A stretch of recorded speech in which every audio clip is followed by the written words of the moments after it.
This is We the Sales Engineers Podcast, show 243. Welcome to We the SEs Podcast, the show for sales engineers by sales engineers with your host, Ramsey Majaba. What's up, SE Nation? So I had an interesting interview. Well, I was on Chris White's live stream, and we're just going to talk about horror stories.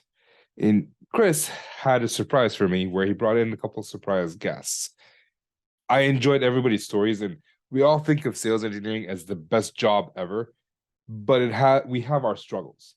We learn from it, but there's always going to be a new struggle to face. So we did that during Halloween, so we decided to share our horror stories, and you get to hear some of mine, some of Chris's, and a couple of guests that are surprised. Unless you watch the live stream, then it's not a surprise, but if you haven't, it's a surprise. So check that out. I'll see you after the show. Welcome, folks, to this long overdue episode of Tech Sales Advice. I was on a roll for a while, Ramsey. I was doing one a week for, like 7 or 8 months. And then I took about a month off. I spent a little time in San Francisco, spent a little time in Hawaii, and actually broke my foot along the way. I'm walking around with my foot in a boot. But here we are back at Tech Sales Advice. This is the LinkedIn Live program for pre-sales professionals and pre-sales leaders. And I am with an old friend today, Mr. Ramsey Majaba. He is the host of We the Sales Engineers podcast, an award-winning podcast. I think you've done like 200 episodes or something crazy like that. And honestly, it was your show where I did my very first sort of quote public appearance after I had published the book. So Ramsey, I have nothing but respect and gratitude for you, sir. Welcome back to the show. How are you doing, my friend? Well, I feel like a bad friend, honestly, considering you broke your foot and I just find out about it live on stream. So that's all right. I need to do one horror story, I guess, is do better as you not knowing that your friend broke their foot, not talking to them about it. That kind of sucks. Well, and by the way, let's wish everyone a happy Halloween. Happy Halloween, everyone. In case anybody's wondering, I do have my Halloween costume all set up and ready to go. I think this is. What do you think, Ramsey? Is this a good look for me? I think you should keep it on. You think I should keep it on? I don't know. That's all. If I didn't have to look at myself, I might, but I'm not sure I can tolerate that. We'll keep the normal Chris going here for a little while. Folks, if you're out there and care to say hello or ask a question of myself or Ramsey, please do so. We don't actually have we don't see who's out there. So we love it when people just say hello. So Ramsey, we're going to talk horror stories because it's Halloween. Yep. And when I say the word demo horror story or pre-sales horror story, is there a story or a situation that comes to mind immediately for you? Yeah, there is. So throughout my career, I've had many horror stories, but when we talk about pre-sales particularly, I had a few, unfortunately. And we always talk about the good things that we do, like, oh, I'm amazing at doing this thing and that thing. We never talk about the horror stories that have happened to us. So it's like survivor bias. Indeed. But I've had one, let me list them. I've had one that had to do with the relationship with an account manager. I had one that had to do with a very poorly executed proof of concept, some more account management stuff. Where do you want to start? What tickles your fancy? Oh, let's start with the one involving an account executive. But by the way, Jason Zekowitz, I hope I'm saying that right. Jason says boo back to you, Jason. Nice to hear from you. I hope we hear from some other folks. All right, start out pre-sales horror story that involved your account executive, your account manager. So one of them was like, we were trying to break into this one big account. We've been trying to break into it for a few years. We have this opportunity. I've been working on it with that account manager for a while. And we invited the senior VP of sales for Americas. We invited the senior VP of sales engineering. they came up. So we had we had the VP of product management as well. They all came in. We walked in the room. We had the meeting at 9:00. 9:01, we're at the elevator at the bottom of the building. We need to go up to the whatever floor. And my salesperson looks at me and says, Ramsey, why don't you go get everybody some coffee? And the customer's right there with us. He's inviting us in. I'm like, sure. There's like, all right, coffee for 30. So you're already late, by the way. Yeah, is what you're saying. Yeah. With that particular salesperson, if we're 5 minutes late, we're like 20 minutes early. So it's the opposite of like, hey, if you're 5 minutes early, you're 10 minutes late. No, this guy He had the opposite mentality. Yeah, so I ended up like he asked me that in front of the customer, in front of the VP of sales, in front of my boss's boss, in front of VP of product management. Asked you to go get coffee. Yeah, and like Tim Hortons, other like I don't know if anybody knows Tim Hortons, but in Canada it's kind of like Dunkin' Donuts. Oh yeah. Yeah. So crappy coffee. I don't know if Dunkin' Donuts is crappy coffee. I've never been in the US. So I walked. Tim Hortons is right across the hall. Walked in there, got the coffee. 30 minutes later, I was up in the room offering everybody coffee, and I missed half of that big meeting that we were a part of. And, man, that's classic. Yeah. But by the way, you know, Tim Hortons, is that what you said? Tim Hortons, yeah. Tim Hortons, yeah. You know, this is neither an endorsement or the opposite of their coffee. So basically, at the end of the day, this account manager basically sort of belittled you in front of the group and sort of made it almost as if to say, we don't need you in the meeting. You're more valuable to us just going to get coffee for the client. Yeah, well, I don't know if he meant it that way, but that's how it felt like. And I was maybe a year into my career as a sales engineer. He's my first salesperson. I didn't know any better. So yeah, it was. I was a little peeved when I showed up to the meeting, and like half hour later, I'm sweating, carrying buckets of coffee. Very demeaning. Yeah. But by the way, Sean Myers chimes in as well. Sean, good to see you. Happy Halloween to you as well, my friend. And I hope others will say hello as well. Yes. Share the one, or you mentioned that one thought comes to mind, or one story comes to mind around a POV or a POC. Was it? And what did you call it? Did you call it proof of values back then? Proof of concepts? POC. Yeah, most people call them POC. Yeah, for a while. For that one, we've been working again trying to break into an account. So the company that I worked for at the time, we were not the incumbent in pretty much any company in Canada. So every story starts with, I'm trying to break into this account. Yep.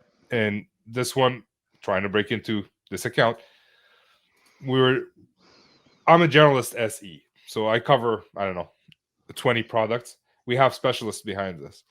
We've been talking with the specialist and with the customer for like 2 months now, getting ready for this POC. And 2 days before the actual POC, we got on the call with the customer. We went through the testing that they want to do. So we had a POC plan, sort of, and it was good. We're great. At 5 minutes towards the end of the call, the guy asked the specialist, by the way, do you want to support X? They're like, yes, we want to support X. He's like, oh, then the server that Ramsey has will not work for you. All right, perfect. We're trying to break into. We're gonna do as much as we can to help them out. How about we get like you have one in your lab in Austin. He was in Dallas. You have one in your lab in Dallas. Ship it up to me. So he ships it up to me. And this is not one horror story. This is like a series of events. It's a series. Yeah. So he overnighted it to me. We still have a day. I showed up. I went to the office 10 o'clock at night, configured everything, made sure everything is working. And I made sure everything is working. I turned it on, clicked a few things, turned it back off because it looked fine. Showed up to the customer site on time, ready to go. And every 10 minutes, it would just stop working. Every 10 minutes, it would just stop working.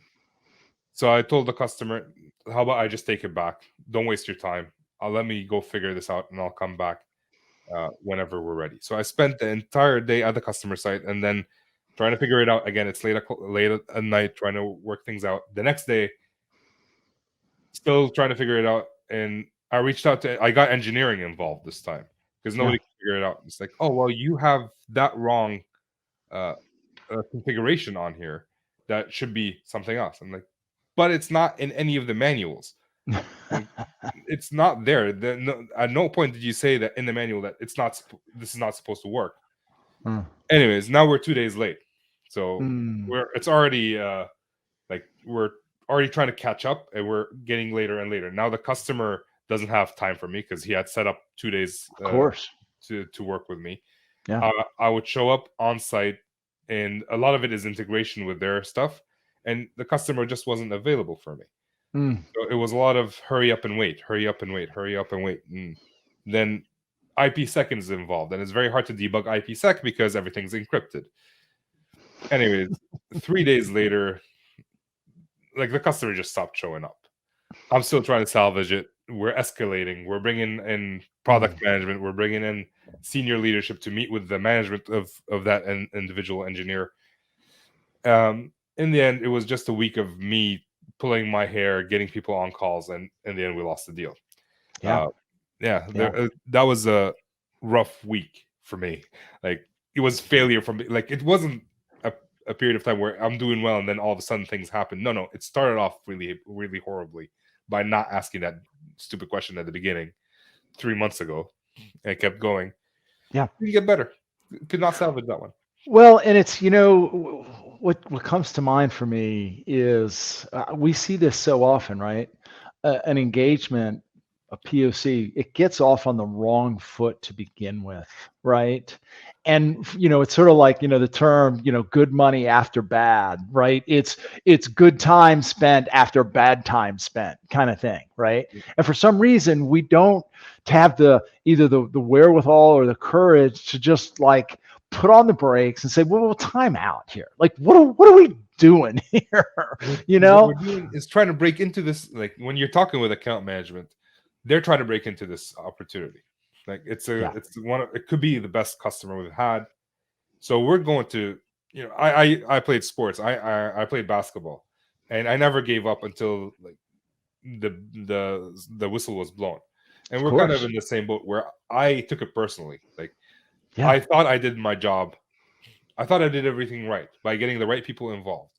I thought I did everything right by having a POC plan ahead of time. I thought I did everything right by showing up early to the customer and making sure that the customer is available for at least 2 days for me. Yeah. So that we can work on it together, because I thought I did everything right, and still everything went wrong. Yeah. Yeah. And that's the way it goes. By the way, Jermaine commented a level of disrespect on the coffee run that you were asked to do. Jermaine, good to see you. Yeah. So Ramsey, it reminds me of when you were talking about POCs. I'm reminded of a long quote, sort of demonstration / workshop that I was asked to do. And it was sort of part of a POC, and it was sort of the wrap up of a POC. And for whatever reason, I think it was the client actually scheduled 4 hours. They scheduled a 4-hour meeting because they really wanted to dive deep. And the first, I was prepared, and I knew we had enough material and things to talk about for about 2 hours. But I thought, like, after we get through the core of what I think we need to talk about, I'm not sure we're going to need the final 2 hours. And I told my account manager this, like, I know they're bringing in a bunch of people and there's this big expectation, but 4 hours just seems to, he's like, you know what, they're driving it. Let's just follow their lead. So Rams, I got to tell you, the first 2 hours went swimmingly well. I mean, we had a few very specific things to show them. We answered all their questions. They loved what they saw. Like, we literally hit the ball out of the park. And then we broke for lunch. They said, actually, we've had lunch. It was a big conference room. And they said, we've actually had lunch brought in, and they set up like this nice buffet in the back. And this is a government client. And so everybody got some lunch, and they say, And they said, now we'd actually just like to have a little bit of kind of open forum. Because I was like, honestly, guys, I mean, I think we've covered everything we planned to talk about in the POC. Sounds like you're satisfied and we've addressed all the questions. There's some enthusiasm. They're like, yeah, we'd like to just spend the last couple hours just, asking you some questions. Oh my gosh, Ramsey, like you want to talk about like driving off a cliff, like within, I'd say 10 minutes, they started asking some questions that took us completely off the rails. We had no idea how to solve or satisfy those requirements or answer those questions. And we ended up losing the deal. And I told I was like, I told you, man, like if we had ended at 2 hours, we would have been good. But that they started bringing up things that were not even relevant to what they were trying to accomplish, right? It was like they were just throwing darts. And yeah, we fell flat on our face. So here's the question. How would you tell a customer that, you know what, we did all the work, let's just move on now and actually get to work? So it's a really good question, actually. What would I have done differently in hindsight? What I would have done differently in hindsight is I would have stopped, but before those questions started getting out of control, I would have challenged their thinking in terms of why is this so important? What I understand where you're going with this line of questioning, but it was sort of beyond what they had said was their primary objective, their main objective, right? And by the way, it was the main guy who was sort of leading these questions was sort of on the periphery anyways, right? Okay. So I would have redirected back to, if this is really what you guys are trying to do, I'm concerned that these lines of question and this thinking, this line of thinking is actually going to distract you guys from achieving what you're ultimately trying to accomplish. Does that make sense? Yeah, I mean, like you always talk about the 4Ds of like answering questions, right? Pretty much that's one of them. Defer, like yeah. Okay. Well, and in that case, I really would have challenged the validity of even worrying about that. So, by the way, Ramsey, I see somebody in the studio knocking at the door. Right. Trying to crash our party, and I'm a little bit scared because this person is masked. Should we let the masked SE in to join the party? What do you think? I am intrigued. Are you intrigued? All right, usually I am too. No, but I am intrigued. Right now. Oh my Lord. Never mind. Happy Halloween, Ramsey. Happy Halloween. This is classic. This is classic. All right. So the masked SE, we're talking. Welcome, by the way. We don't know who this guest is, but welcome. We're talking about demo and pre-sales horror stories. Do you have any horror stories to share with me and the group? Indeed, I do. So I remember when I joined a startup to lead the SE team. I was one of 3. So of course I had to go out and do meetings because we only had 3 SEs and lots of sales reps. And it was a space that we sold to IT. I came from IT, but there was a financial aspect to it. But you know what? I had been an SE for 15 years. I could do anything. Give me the demo script and I'm ready to go, which is exactly what I did. I convinced one of the reps to go ahead and take me out on a call. I had never done a demo before. I had never sat in a demo before. I had never, first time, completely green. But you know what? I've been SE for 15 years. I can demo anything. I can handle any question. Rep does a great presentation. I do my demo. We're doing this to the IT controller for Volkswagen Credit, and he looks at us and says, well, wow, that dashboard is awesome. All these insights are amazing. But, you mentioned that you use a general ledger. Well, we only have one cost center, so I don't think I can use your solution. Now, there is, of course, a good answer to that objection. But did I know it at the time? No, I did not. And in bad SE form, I literally froze.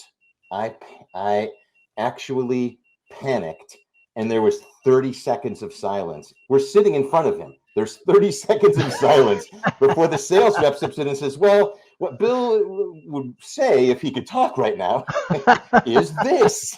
And the sales rep answered the question. And from then on, I didn't really say much and realized at that point that, hey, maybe I wasn't ready to demo yet. Oh, That's a good man. salesperson. That's a well, and it's so true. You know, we enter meetings with such confidence, right? Like we're, you know, and look, I mean, we've all been there. It comes from a place of ego, right? And then you go through your whole thing, and the leader who's much more senior than us asks us the one question that we completely and totally didn't see coming, and it derails the entire thing what we've covered. Everything. First And rejection like right out of the gate. Done. deer in the headlights. Yeah. Deer in the headlights. Great story. Yeah, I think So we figured out who the masked SE, considering they called themselves by name earlier. that was a bit of a giveaway for sure. Well done. I kind of knew it was you. I just wasn't sure I was gonna say it. But yeah, no. You know the background. I got it right. I got it right. Yeah. Well done, Ramsey. Yeah, right. It's good. Good. Bill, it's good to see you, my friend. So Bill's based in London. So what's going on in London? Do they have a big thing for Halloween? Oh, it's Halloween. There's lots of stuff that goes on in the city, and in fact, it's dark here already, so kids are already out in the neighborhood, you know, doing their thing. So, oh yeah, it'll be a good time tonight. Awesome, Fantastic. So reflecting on the horror story you just shared with us, in hindsight, what would you have done differently? Or if somebody was sharing this story with you, what would your advice have been? Look, clearly I needed to shadow a couple of demos maybe before I went out on my own. Clearly I needed to talk to the other SEs to find out what are the objections you get? What do you typically struggle with? What are the things you need to shy away from? What are the things that, you know, you need to accentuate? All of that kind of stuff. I ignored a lot of that. I basically focused on, here's what the demo script is. I understand the IT and IT organizations, so I think I probably know everything that I need to know. And I was blind to the stuff that I didn't know. And that's, you know, as a new SE, like, I think a lot of times that's some of the smart new SEs go to the veteran SEs and say, okay, what don't I know? You know what? I've learned the demo. What am I going to get asked that I'm not ready for, or hasn't been talked about in the onboarding, or all of those kinds of things. The smart ones do that. Yeah. I did not do that. Well, is there a point in time where you do know everything you don't know? Like, I've been doing this for 8 years. I still get questions that I didn't think I would. Right? I think, Ramsey, it's the difference between how you handle those questions, right? Yeah. When you're green like that, and you've got no customer stories in your head, you've got really, you've not had, you know, been on the firing line or in front of the firing spot, so to speak, like you really don't have much to offer. I felt, and this was at Aptio, by the way, by year 3, I felt like you could drop me into any meeting in any situation. I may not know the answer, but I could rattle off a customer story or something related or whatever, or I could return with well, why would you want to do that? And that doesn't make, you know, something like that. I had the wherewithal to be able to deal with the question that I didn't know the answer to. And in that particular moment, I did not. Yeah, so even if you don't know the answer, like there's always questions that we don't know the answer. You just have a process of how to deal with it that's different from what it was day one when you're egoful. But I would say that the number of questions that you don't know how to answer diminishes pretty rapidly. Yeah. And it's not like I was getting asked every demo that I did. I got a question, you know, it was once a quarter, maybe, right at that point. Yeah, makes sense. Cool.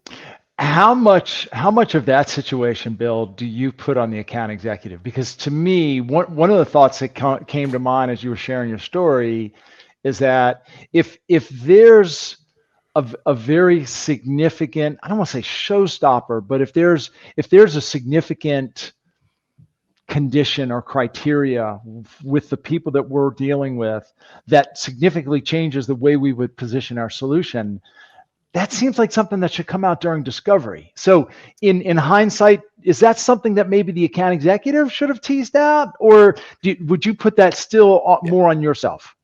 No, I mean, should it have come out in discovery? I think the answer to that question is yes. At the time, because Aptio was such a new solution and a new concept, we found ourselves in first meetings, you know, we demoed every first meeting. We just did, because we would start to ask questions and people would be like, yeah, but they couldn't get their heads wrapped around it enough, right? So it's like when you get in it's your analogy, Chris, of the taxi cab. If you get in the taxi cab and the guy starts making turns that you don't understand, you're like, well, wait a minute, what's going on? It was the same kind of thing.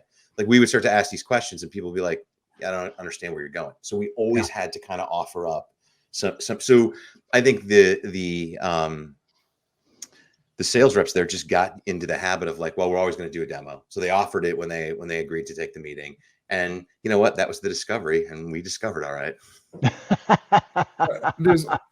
There's when you're in like, I'm in the generalist world, and there's always a million questions that, or some little thing that they have as a requirement that we may never even think about, and it only comes out as we're progressing through the sales cycle. And all right, next time I learn it, I put it into my checklist. Do you need this? No, perfect. We keep going. No, yes, we do. I qualify myself out. But yeah, like I feel like it's always going to happen. It's just how we deal with these different situations that could change it from being a horror story into a hero story. Well, I'm curious to hear, how do you guys deal with the situation? Let's say, for example, you're maybe mid demo, and you hear something that is a sincere, honest to goodness showstopper. Let me give you an example. I worked with a company. I ran sales in them for a high tech company. I was with them for about a year and a half. And one of the products that we sold, it was sort of, a software analysis tool, for lack of a better term. And it would sort of ingest code and do some analysis. But it fundamentally only worked for like homegrown custom code applications, and it didn't work with off-the-shelf applications. And I was sitting through a demo. I wasn't giving the demo, but I was sitting through the demo, and we got like 3/4 of the way through the demonstration. And at one point the SE said, out of curiosity, how much custom code do you all have? And the guy was like, we have virtually none. Like virtually everything that we have is off the shelf. What does your software not work with off the shelf software? We're like, we don't play in that space at all, right? So like at that point, what do? Do you just sort of like fold up the laptop and say, well, you know what? Let's just give you back your time and we'll go on our way. Clearly, this is something we should. Like, have you guys ever been in that conversation or that experience? I haven't been in a demo. I've been in. So I was telling Mr. Mast SE. I was telling Chris about my meeting with the VP of Sales, Senior VP of Sales. Right. When you have people coming up like that, you kind of book 17,000 meetings that day to fill the day. Yeah. And one of those meetings, towards the end, my salesperson, obviously, he looks at me and says, Ramsey, how about you do this presentation?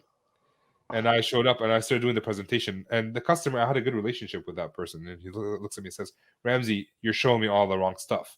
My VP of Sales sitting here, Senior VP of Sales Engineering sitting here, product management sitting in the back. It's like, oh, like, what do you mean I'm showing you all the wrong stuff? It's like, I don't care about anything you're showing me today. I want to know about that. Like, well, I don't have anything ready for that.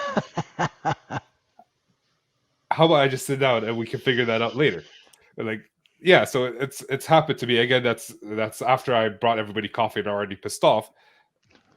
I showed up and did the most useless presentation in the world. Well, as Jason said, hey, you brought the coffee. So value is added. Come on. I didn't bring the coffee to that meeting. Maybe that would have made the difference, and the customer would have bought right away, because that's how customers work. But yeah, like I've had situations where I'm doing the wrong thing, and at that point, it's better to pause, reset, and let's just have a discussion about what you want to do. Forget about the presentation. What do you need, Mr. Customer? Like, you're my priority. Yeah. How can I help you? How can we salvage the rest of our 45 minutes and make me not look stupid in front of my boss and my boss's boss and my boss's boss's boss? That's awesome. Timing is everything. Well done. Guys, I can't believe this. We actually have another surprise guest backstage. Shall we invite in? And he's not masking himself in any way, shape. No mask. He's not hiding. Should we let him? Should we invite him into the party? What do you think? Of course. Ramsey, this is your show. What do you think, man? The more the merrier. All right, here we go. I know you guys know this guy, Mr. Hey, Kerry Sokalsky. How's it going, eh? I'm good. I'm clearly. It's a Halloween fail on my part. I did see the mask, Bill, and loved it. Seriously? Well, did you see? You didn't see. Last You didn't minute. see mine.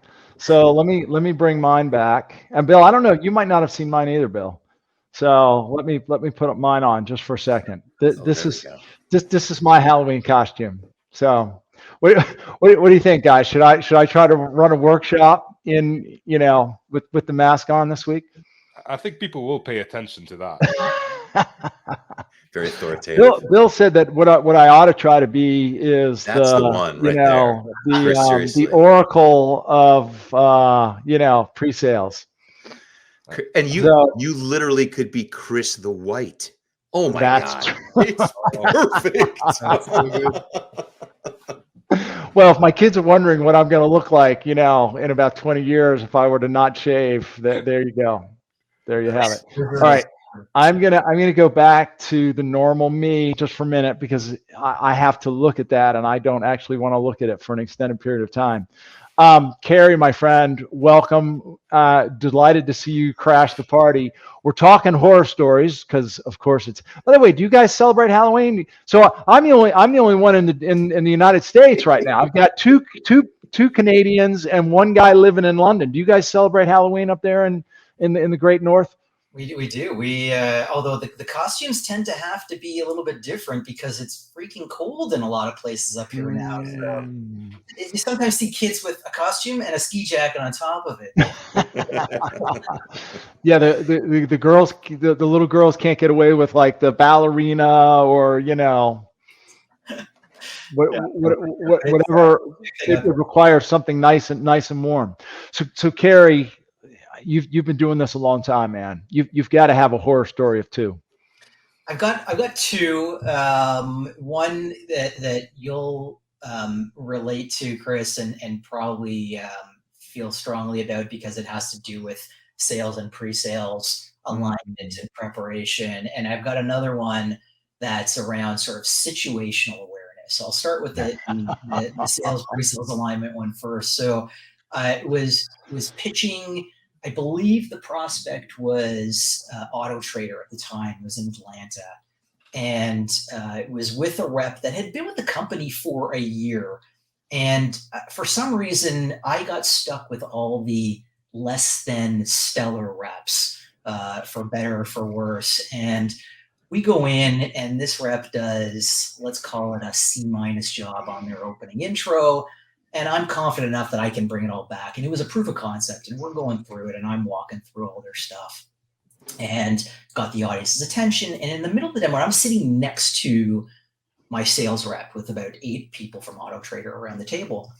And in the middle of my presentation, completely unprompted, my sales rep turns to me and says, "Can we do this with the tool?" Question. It had nothing to do with what the prospect was looking for, with what Auto Trader was looking for. Just out of personal curiosity, he decided in the middle of the POC, he was going to lob in an interesting question. And so I turned and I sort of gave him a look that most people would pick up and say, "Oh, maybe I did something wrong there." And I also nudged him under the table with my foot. And thankfully, it was an easy one. Yes, we can do that. And if anyone's interested, we can certainly talk about that more later. And got back into my thing. And sure enough, about half an hour later, he interrupts me again to do the same thing, only this time in true Halloween horror story fashion. It was a question that I had no answer to. Oh, no. And I said, "Well, Jim, whatever his name was, it wasn't Jim. Thanks for that question. That's a really great question. I'm actually not sure. I'm going to have to get back to you on that one." And this time I kicked him under the table. Anyway, he didn't ask me another question after that. I wasn't sure if it was because he was afraid of what I would escalate the physical punishment to be the third time or not. But clearly a miss in terms of being explicit in pre-demo prep that maybe Mr. Sales Rep asking unsolicited questions for your own personal interest during it. My take is your demo was just so bloody good that he just got swept up into the story, forgot he was one of your colleagues and like, just fell into the role of customer, and he was like all of a sudden he was, gripped by what the platform could and could not do. I mean, like he just lost, all awareness of the situation. I think he did, but I don't think that's a good thing. Was he paying attention? That's arguable. Probably not. Because I've seen, like, it wasn't horror stories, but I've seen salespeople, like, they're sending emails in the middle of a meeting and then pop up for a question not related to anything that we're talking about. Like, this was an in-person meeting, so he was at least paying somewhat attention, because it would have been obvious that he'd been playing on his phone, but I think it was just a total... And I'm assuming he went to club, right? Like that was a regular club. Only because I closed that deal for him. There we go. I've had in-person meetings where the salesperson is not sitting in the back of the room, in the front of the room, writing up emails and popping up every few seconds and saying, "Everything good?" and then going back to his email. Yeah, it's scary. Well, it reminds me too, and I've probably shared this with one, if not all of you. Literally, I remember walking into a meeting to a demonstration once, and it was a government engagement, so they were very controlled in the way you went about the demonstration and presentation, and you had 90 minutes, no more and no less, and literally the door was closed. All the people were in the conference room. The door was closed until the clock struck 12, and then they would let you in and you could sit down and do your thing. And so I remember we're sitting outside, sort of in the waiting area. The door opens, and just as we're about to walk in, he leans over his shoulder and says to me, "Remember, Chris, less is more." As if to say, like, don't try. And then no more than 20 minutes in the meeting, he starts saying, "Oh, wait a minute, Chris, can you show them that other thing? And hey, can you show them this thing over here? And wait a minute, should this thing?" Like, I was like, well, what happened to less is more? like you're telling me less is more. And then the second we get in there, like, you're like, let's show this, let's show that. Hey, man, just a classic, sort of AESE, miscommunication there. So, yeah. By the way, Bill, you're welcome to hang around as long as you can. I know it's getting towards the evening there in London. So if you need to bow out, do so. But you are welcome to hang around. Kerry, I leave this particular gathering right here. I mean, you can't. This is a hard one to pull away from. This is a hard one to pull away from. Yeah. All right, let's give Kerry the spotlight another time. You said you had two. Yeah, so this one's a little shorter, but just as interesting. So this is a situational awareness sort of challenge that we don't always think about, but we always should be thinking about. I was exec sponsoring a deal. We were down at Coke, also in Atlanta, coincidentally, in-person meeting, and my SE walks in and takes out a Gatorade that we're drinking and puts it on the table. And Gatorade is a Pepsi product? Gatorade is Pepsi. And that's not a good thing. So we've all seen, the obvious ones where, like, your demo model data has a competitor's name in there or something like that. You want to try and scrub those situations away. But this was a real world, okay, in the table, I'm going to throw a competitor's product on the table. Anyways, luckily, I was sitting right next to this person, and I reacted with, I don't know how I did it, but I basically just swung my arm across and knocked this thing over against the wall, and everyone sort of looked like, what was that? Oh, sorry, he just dropped his computer. By the way, I worked with someone who previously worked for Pepsi. They take that stuff really seriously. Like the Pepsi Coke, competition is legit. I don't know of any company that I feel like they all take it very seriously, right? And that was something I learned early on. I remember when I was at Mercury Interactive, and we were calling on Abercrombie and Fitch in the Columbus area. And look, I don't know about you guys, I don't fit into no Abercrombie and Fitch clothing, but the AE said, show up a couple hours early, we're gonna go to the mall. And man, we found something. Well, he's like, don't bother to wear your suit. I was driving down from Detroit, and she's like, "Don't bother to wear your suit. Like, we're gonna go to the mall a couple hours early, and we'll get something, and we'll figure it out." Yeah, I mean, it's just what you do, right? I love that. I A love that. colleague of mine was going to visit Apple, and he was the only one on our team with a Dell product in his laptop, and they made him put it away and pick up like the salesperson's MacBook and use that. So yeah, like I've seen that, and I wouldn't, if I were to go to Apple, I wouldn't know how to use a Mac. The demo would be a horror story.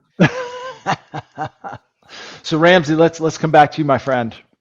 This is anyways your show, so the party's been crashed a little bit. Share with us another horror story, or one you've witnessed yourself. This is again account manager SE relationship. My account manager got promoted to sales director. Don't know how.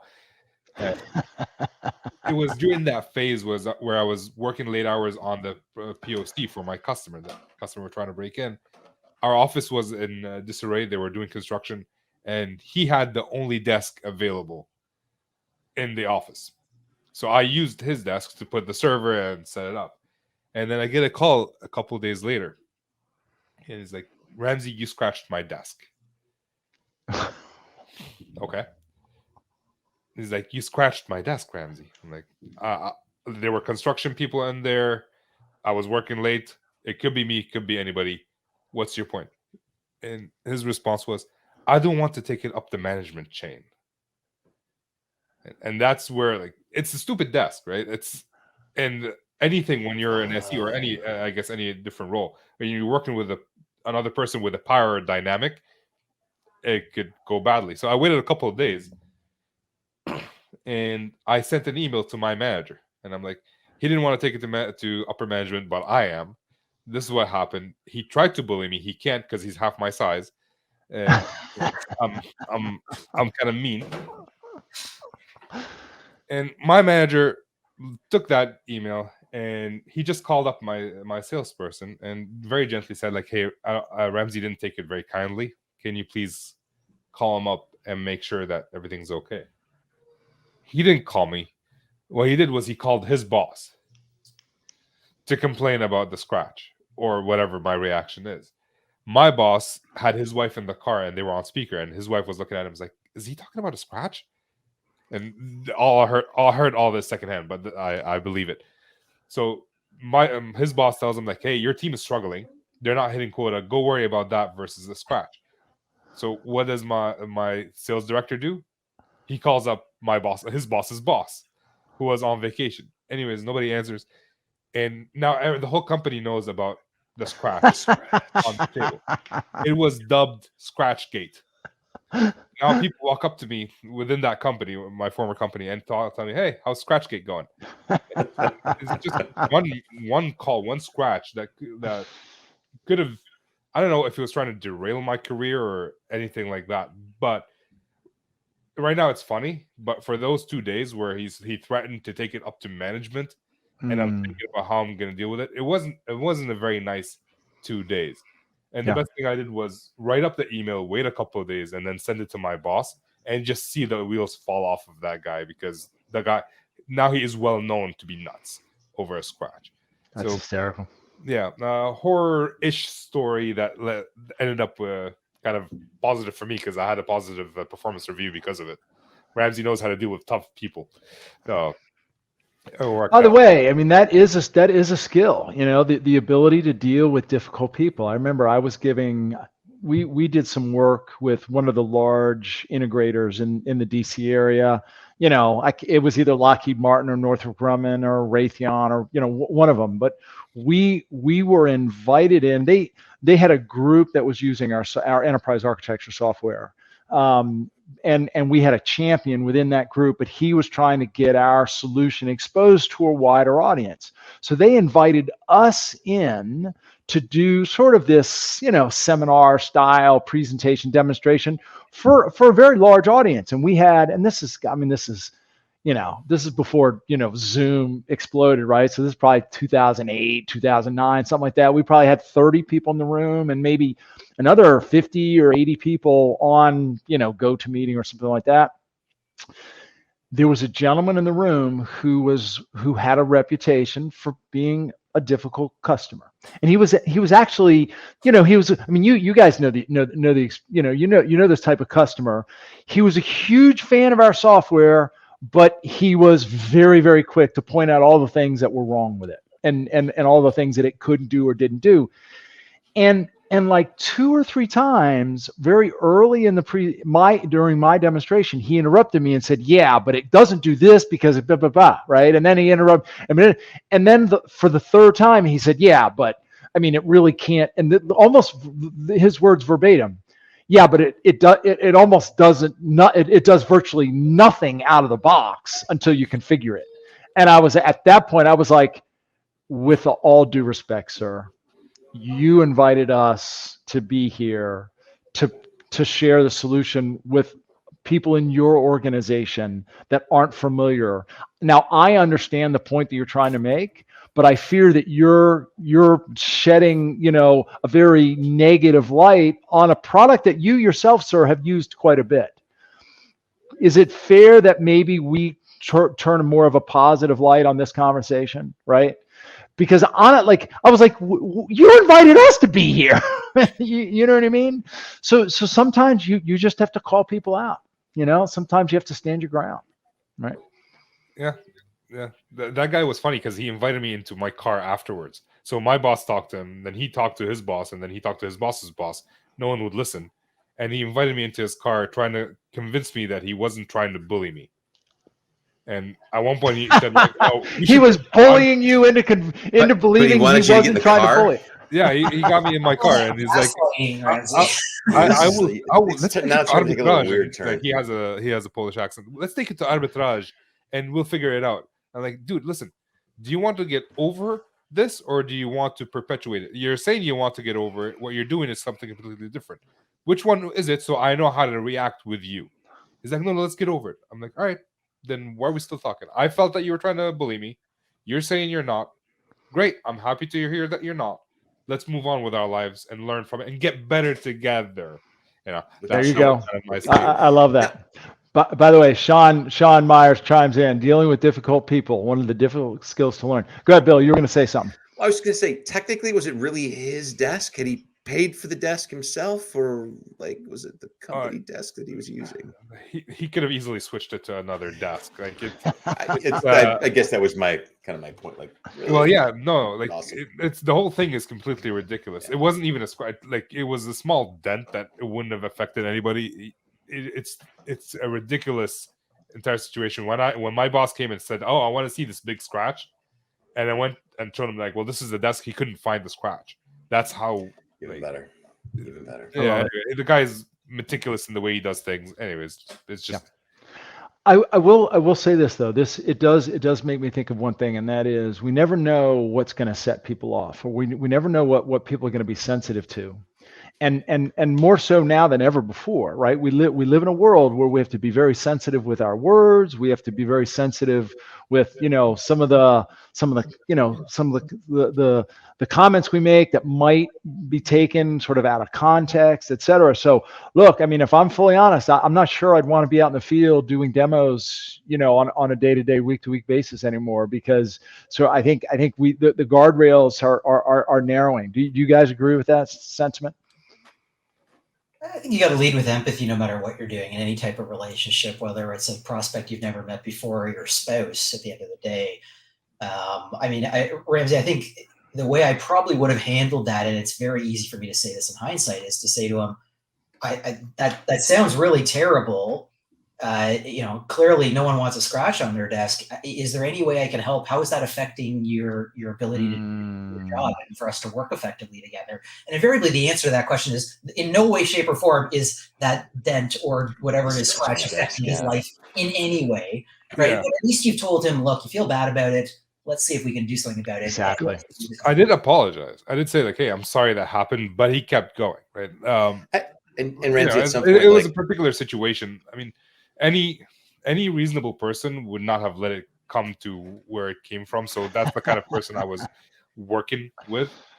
Like, yeah, like I wasn't worried about my relationship. Like, yeah, I could continue working and we could work together. But the fact that he called me to threaten to take it up to management, I didn't take very kindly. And I'm like, I'll take it up to management and see what happens. And obviously, in that specific altercation, I won. I think everybody won because of Scratchgate. Now it's something that we can all talk about. Fantastic story, and it's you've it's the most entertained millions, ridiculous I'm sure, with gate it. ever in all the gates that I've heard of. So, All Well, I right, think- let's bring in the wizard. Let's bring in the wizard of pre-sales. So we're talking about horror stories, pre-sales horror stories. We've got about 10 minutes left, although there's no, I don't have a hard stop today. We can go a little bit longer. I'm going to ask each one of you, we're going to do a 2-question sort of lightning round. So what can we do? What's your number one piece of advice for those out there who may be listening to this to help us avoid having pre-sales or demo horror stories? Bill, you first. Habit 4, click every click. Practice. Yeah, practice. Yeah. Make sure everything's set up and ready to go.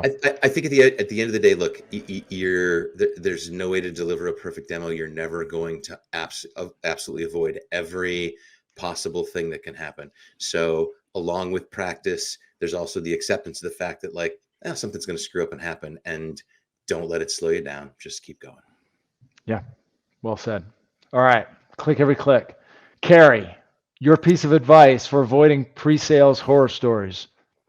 Yeah, I Bill hit the nail on the head. I think mine would be obviously prep for all contingencies and have backups, etc. But I think to the point Bill made earlier around just becoming more comfortable with how you're going to handle the unknown, because we don't know when we're going to get thrown a curveball that we don't know how to handle, right? By definition, if we knew we were going to get it, we would have prepared for it.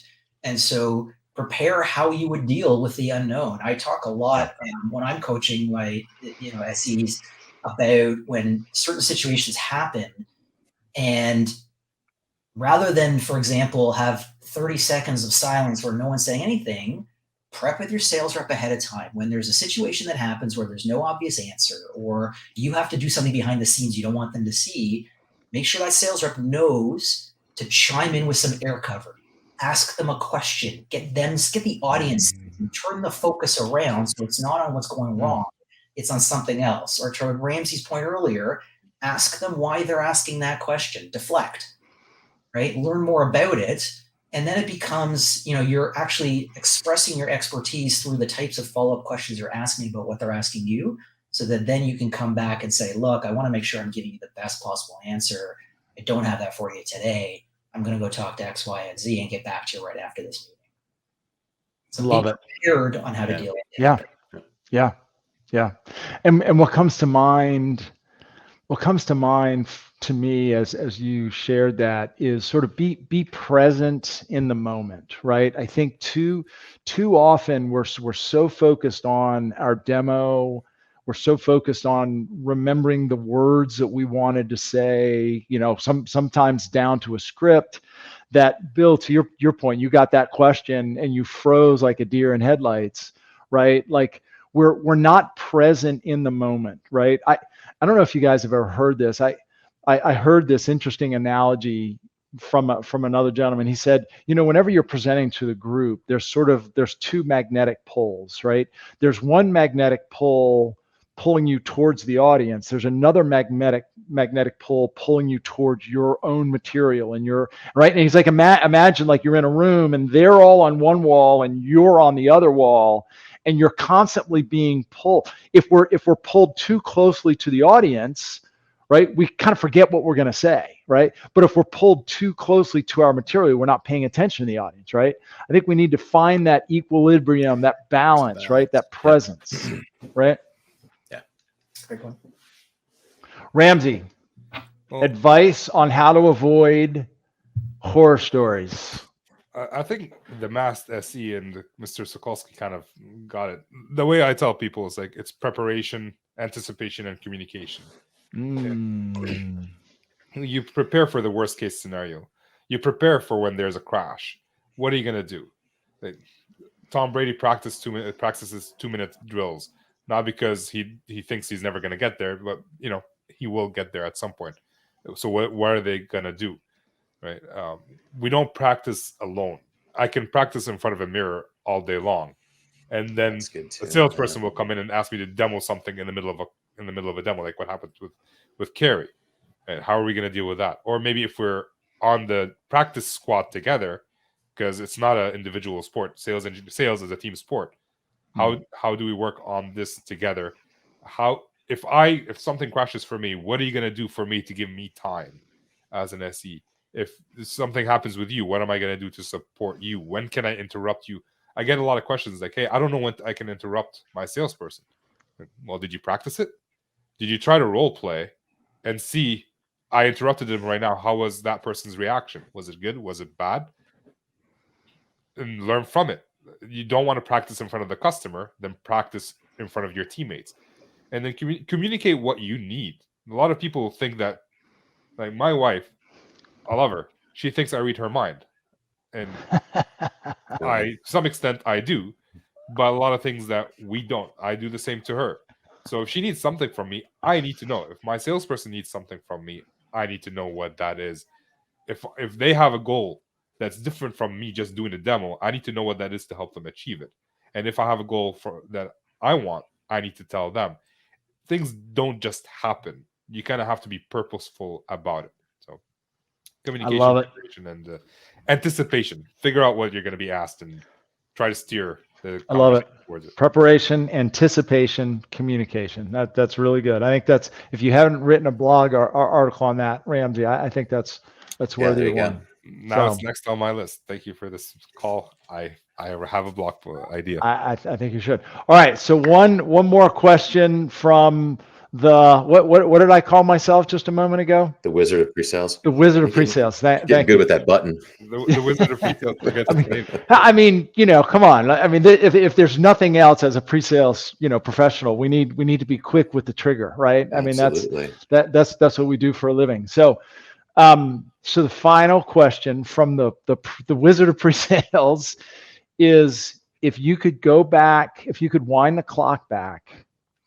and change any one moment in a demo, or do any, like if you could have any demo back to handle it differently or do something differently, what would that be? Is there when you reflect on your career, is there one demo or one sales engagement you're like, oh my gosh, like I so blew that.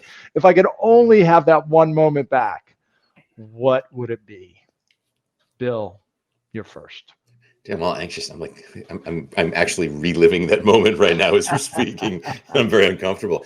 No, it would actually be the first demo that I ever did, which I still remember to this day, for information builders at Michigan Technological University. And the good folks at MTU got every feature that Focus had to offer. And let me tell you, I was very excited about every one of them.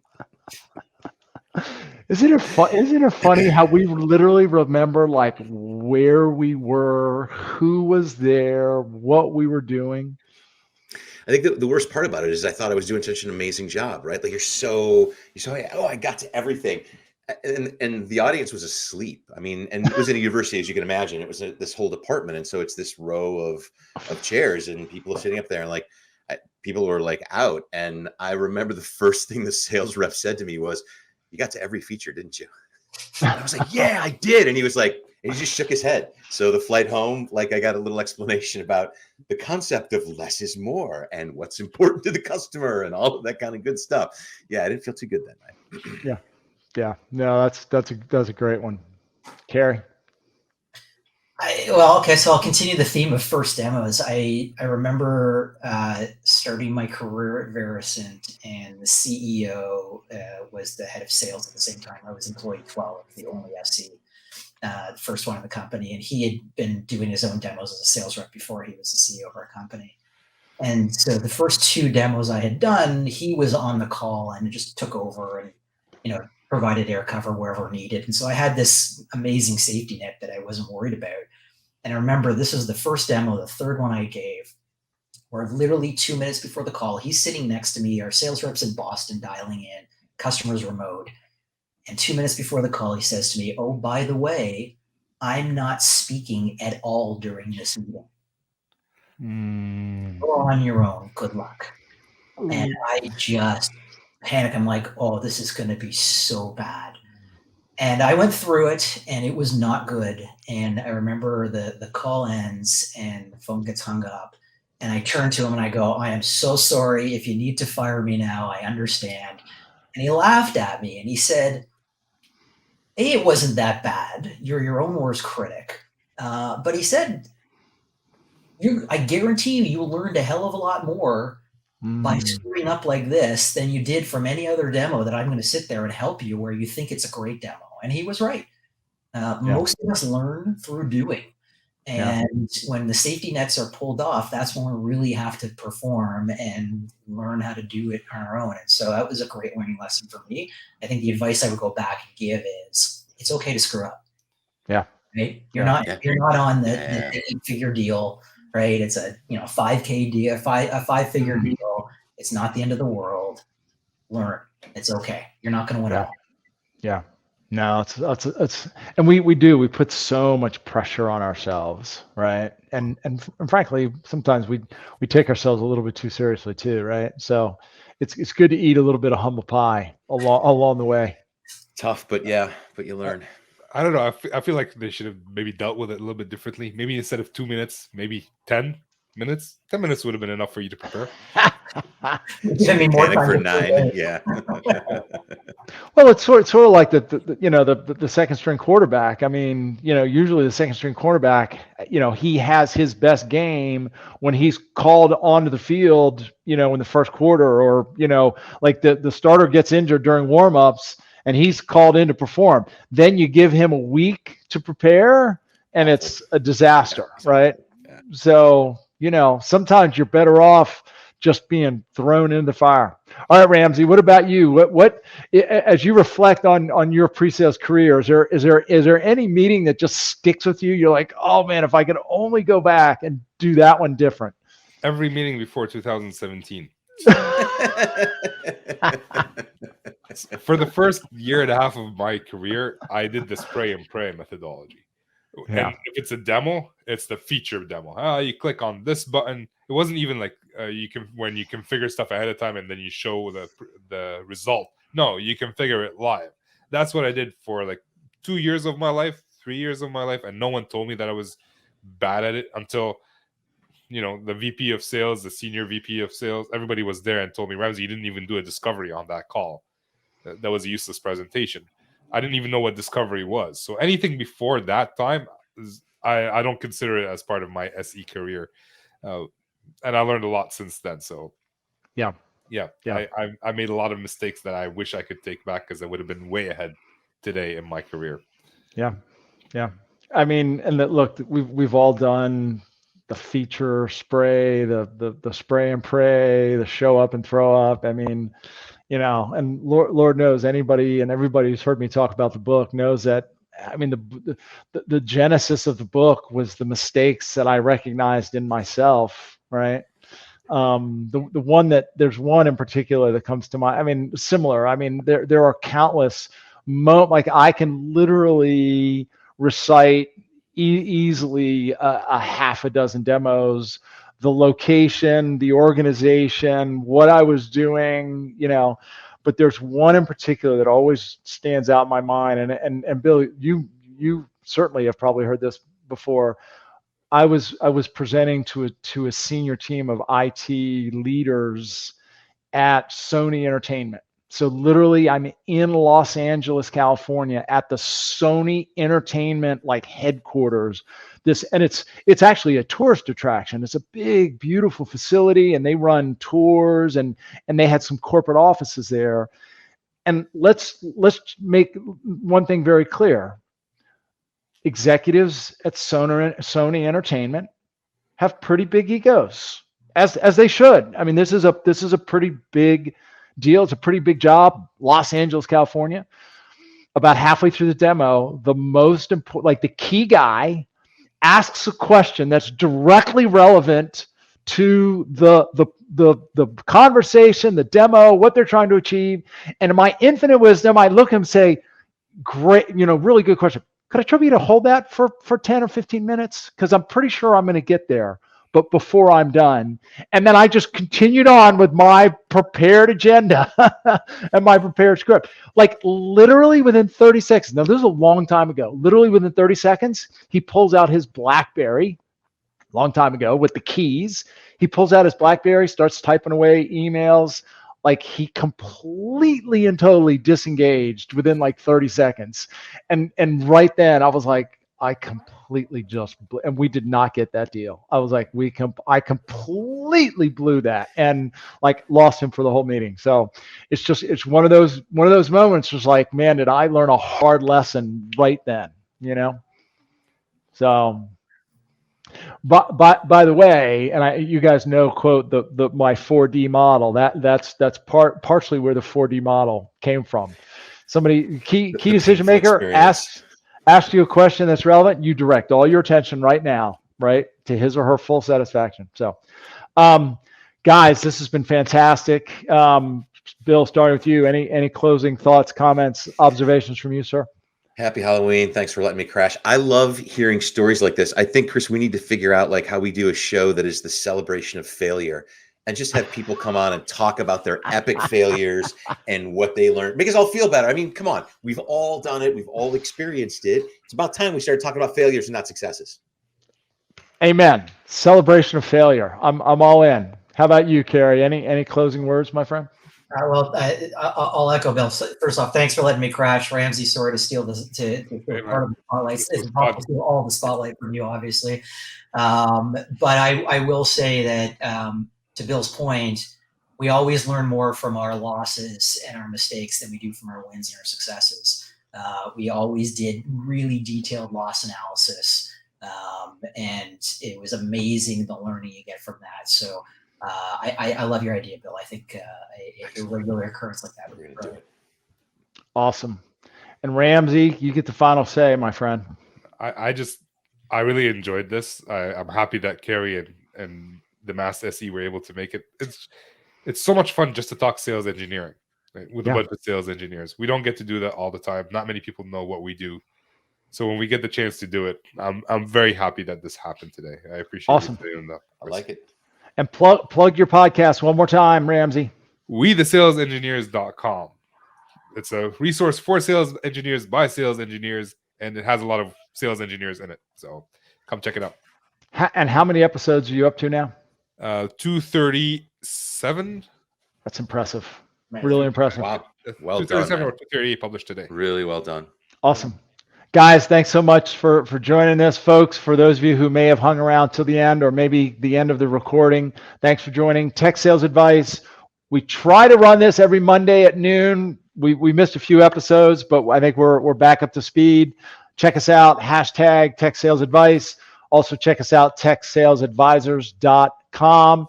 Gentlemen, happy Halloween. Hang around for just a minute, and I'll see you backstage if you want a parting gift. Otherwise, enjoy your evening, and we'll talk soon. Thanks all. And that brings us to the end of the show. I appreciate Chris having me on his live stream. Check it out. If you haven't seen it, he does amazing live streams with a lot of different people. So check those out. Check out the other two guests, Bill Balnave and Kerry Sokalsky. I've developed a friendship with all three of these people, and they don't know it, but they're kind of like mentors for me, which is, I guess, the best kind of mentor is someone who doesn't know that they're a mentor.